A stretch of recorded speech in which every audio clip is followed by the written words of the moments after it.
अस्सलामुअलैकुम, मैं हूं आपका मेज़बान समर अब्बास। आप देख रहे हैं मेरा यूट्यूब चैनल।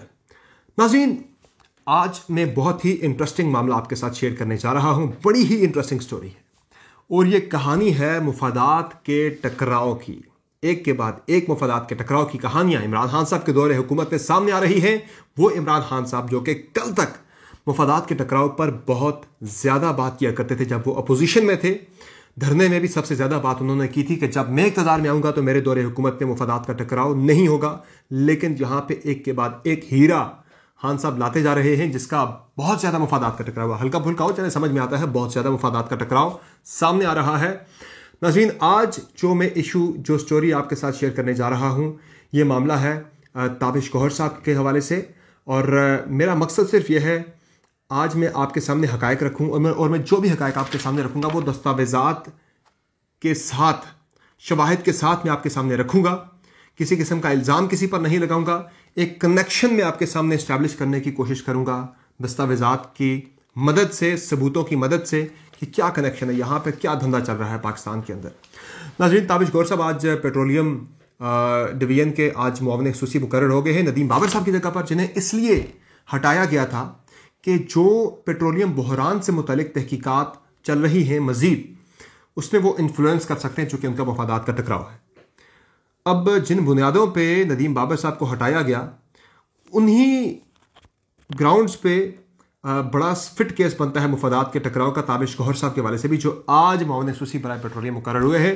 नाज़रीन, जो पेट्रोलियम बहरान आया था 2020 में पेट्रोल का, जिसमें याद है कि जून 2020 में एकदम से पेट्रोल शॉर्ट हो गया था।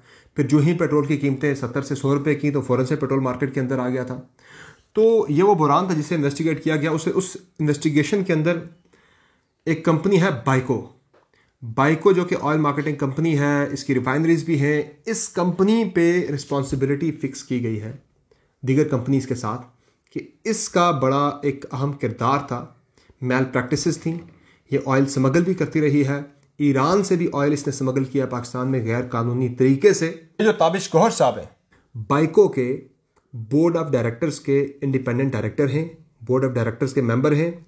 फिर उसके अलावा 3 मुख्तलिफ कमेटीज़ हैं जिनके वो चेयरमैन भी हैं और उनके मेंबर भी हैं। अब ये जो बोर्ड ऑफ डायरेक्टर्स हैं, उसमें जो उनकी पोजीशन थी इंडिपेंडेंट डायरेक्टर, इसको ज़रा जहन में रखिएगा, मैं ये कनेक्शन जाके कहीं और जोड़ूंगा। और इंटरेस्टिंगली ये है कि हुकूमत में आए तो उन्होंने बाइको छोड़ दी। वहाँ पे जो 4 पोजीशंस वो होल्ड कर रहे थे, वो पोजीशन उन्होंने छोड़ दी। लेकिन छोड़ने के बाद भी वहाँ किस बंदे को लगाया, वो डिटेल्स मैं आपके साथ आगे जाके शेयर करूँगा। लेकिन बाइको का मामला क्या था? बाइको पे जो रिस्पॉन्सिबिलिटी फिक्स की गई है पेट्रोलियम बहरान के हवाले से, जो तहकीकाती कमेटी की रिपोर्ट थी, उसमें यह है कि बाइको मैल प्रैक्टिसेस में मुलविस रहा है। बाइको ने जो रिफाइनरीज हबकों के अंदर बनाई हैं वो बंद पड़ी थी। जब वहाँ पे हम गए, इन्वेस्टिगेटर ये कहते हैं वो बंद पड़ी थी और बड़ी हमें हैरत हुई, ये बंद क्यों पड़ी रिफाइनरीज? वहाँ पे कोई चेक एंड बैलेंस का सिस्टम नहीं था वहाँ पे। दूसरा, वो ये भी कहते हैं कि बाइको पे इल्ज़ाम ये भी है कि इन्होंने ईरान से ऑयल स्मगल करते रहे हैं। और ईरान से स्मगलिंग इनकी इस तरह से पकड़ी गई है बाइको की कि इन्होंने जो क्रूड ऑयल मंगवाते थे, उसमें एक जगह पे इन्होंने मेंशन किया जी इन्होंने यूएई से क्रूड ऑयल इंपोर्ट किया है। अब जब उस क्रूड ऑयल जिस वेसल में आया था, RHE रिया, MT रिया उस वेसल का नाम था, और उसमें यह हुआ कि उस वेसल के अंदर से जब सैंपल इकट्ठे किए गए, उस वेसल के अंदर से 12 उसके खाने थे जहाँ पे ऑयल स्टोरेज के, जब वहाँ से सैंपल इकट्ठा किया गया तो वो ऑयल HDIP एक पाकिस्तान का महकमा है, hydrocarbon development institute of Pakistan, उसमें जब जाके सैंपल्स भेजे गए तहकीकात के लिए, तो वो सैंपल्स ईरानी ऑयल के कैरेक्टरिस्टिक्स उसके अंदर से निकल आए। यानी कि ईरानी ऑयल साबित हो गया कि ईरानी ऑयल इसमें लाया गया है। हालांकि दस्तावेज़ात में, कागजात में शो किया गया था कि ये ऑयल UAE से इंपोर्ट किया गया है।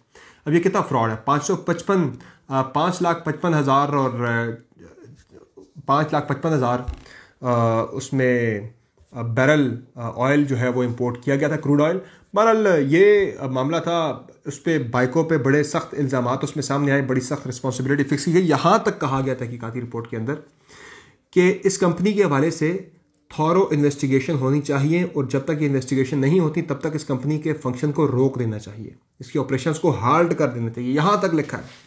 और उस कंपनी के बोर्ड ऑफ डायरेक्टर्स पे भी ताबिश गौहर साहब रहते हैं। उसकी 2-3 मुख्तलिफ कमेटीज़ हैं जिनके चेयरमैन भी रहते हैं। ह्यूमन रिसोर्स कमेटी है, रिम्यूनरेशन की कमेटी है, उनकी जो क्राइसिस मैनेजमेंट की कमेटी है उसके भी मेंबर हैं। तो बड़ा क्लियर कॉन्फ्लिक्ट ऑफ इंटरेस्ट है जी। और अब मज़े की बात मैं आपको जो बताने जा रहा हूँ, कनेक्शन जो मैं बताने आप इस्टेब्लिश करना है मैंने, कि ताबिश गौहर साहब ने हुकूमत में आने के बाद वहाँ से कंपनी छोड़ तो दी बाइको, लेकिन बाइको छोड़ने के बावजूद ताबिश गौहर साहब आज भी बाइको का हिस्सा हैं। वो किस तरह से हैं ये ज़रा मैं आपके सामने मामलात शेयर करता हूँ, डिटेल्स शेयर करता हूँ। ये दस्तावेज़ात मैं आपको दिखाने जा रहा हूँ। बाइको में जिस पोजीशन पे मैंने जो आपको बताया था कि जो इंडिपेंडेंट डायरेक्टर की बोर्ड ऑफ डायरेक्टर्स में 7 रुकनी बोर्ड ऑफ डायरेक्टर्स है बाइको का, जिसमें ताबिश गौहर साहब ने चूंकि नदीम बाबर साहब को रिप्लेस करिए पेट्रोलियम में, तो बार बार उनका नाम मेरे ज़हन पे आ रहा है। बहरहाल ताबिश गौहर साहब जिस पोजीशन पे थे इंडिपेंडेंट डायरेक्टर की, जब वो छोड़ते हैं तो इंटरेस्टिंगली उस पोजीशन पे उन्हीं का बंदा, उन्हीं का फ्रंट मैन, उन्हीं का बाएतमाद साथी, जो पुराना बाएतमाद साथी है, उसामा कुरैशी, उस पोजीशन पे आ जाता है। अब उसामा कुरैशी, बड़ी हैरानकुन बात है कि ताबिश गौहर साहब की छोड़ी हुई पोजीशन पे उनके बाद फ़ौरन वो उन्हें रिप्लेस करता है बाइको में। और उसामा कुरैशी का ताल्लुक मैं इस तरह से इस्टेब्लिश करता हूँ कि ये जो ताबिश गौहर साहब जब केई से 2015 में फारिग हुए थे, तो उन्होंने एक अपनी कंपनी बनाई थी कंसल्टेंसी की, ओसिस एनर्जी के नाम से। तो ओसिस एनर्जी के अंदर भी उसामा कुरैशी साहब उनके टीम मेंबर थे, उस कंपनी में अहम पोजीशन पे थे, उनके साथ थे। और इससे भी इंटरेस्टिंगली मैं आपके साथ उनका मज़ीद पीछे जाऊं तो के इलेक्ट्रिक में जब 2009 से 2015 तक ताबिश गौहर साहब रहे CEO, तो उसामा कुरैशी साहब स्टाफ ऑफिसर या chief of staff to CEO थे जनाब वहाँ पे।